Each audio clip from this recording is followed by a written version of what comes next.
Hi, Kim here from Able Recruitment. Have you seen all of these media articles going around talking about mass resignations?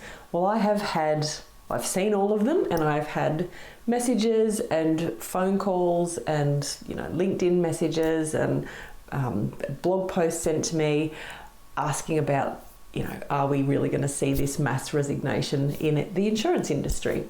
And I can't say that I'm totally going to go along with this whole concept. I can say that there are some things that we should really be looking pretty seriously at. It's nothing new, nothing that certainly recruiters haven't been talking about for some time. But let's just have a quick look. So these articles are talking about people being burned out through COVID and they're over it and they're ready to just chuck the towel in, and whether they've got a job to go to or not, they're talking about just walking out of their job. Now, I guess let's have a look at the insurance industry. We're already stressed in not having enough staff. We've got skills shortages, as we know, in most industries, and insurance is definitely suffering in this regard. We've been talking about that as a topic.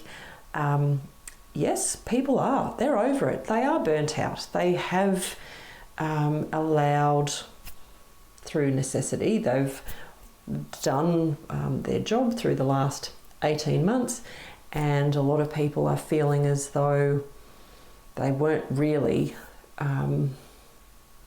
appreciated necessarily. Even if they were appreciated, it was bloody hard. There are lots of quite senior people that I've heard of that have gone off on stress leave to more than what we would normally hear about. So there's definitely some pain points absolutely happening. Whether or not people are really going to just walk out of their job with nothing to go to, there'll always be people that take that sort of action, and maybe more people are currently now thinking about taking that action.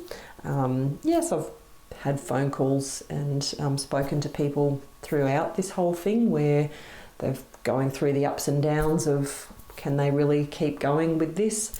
This is exacerbated by the fact that we have skills shortages in this intense environment where it's taking longer and it's harder to replace people that have left.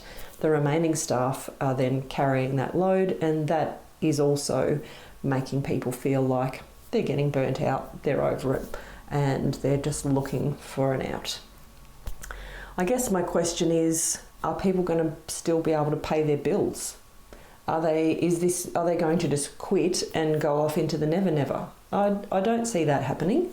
I see people applying for different jobs and hoping that the grass is greener on the other side. So any business in insurance who look after their staff and they're providing a great environment, happy days. Hopefully we might actually see some more applications and people coming through for those jobs. But for businesses where they've really been slow to adopt new ways of working, or they're still stuck in the old school way of having employees come in, they're just a number, expecting that they should feel lucky to have a job. Those days are long gone. They were gone before COVID, but we're really at a point where people are not willing to put up with that sort of environment anymore. So we are going to see a shift, and we're already seeing a shift away from that and towards better working conditions. That's really what it's all about. So I don't know. This is all supposed to happen in March of next year. Let's see. Maybe I'll be wrong. Maybe the whole industry will quit and leave, and we'll just be, the few left standing that are still around. But I don't know that that's necessarily realistic. Hope that made a little bit of sense. Reach out to me if you've got any questions, if you want to think things through, if you want to have a look at how you could be doing things differently as a business to help you attract any staff that may be ready to walk out of their current employer and hopefully right through your front door. All right, talk soon.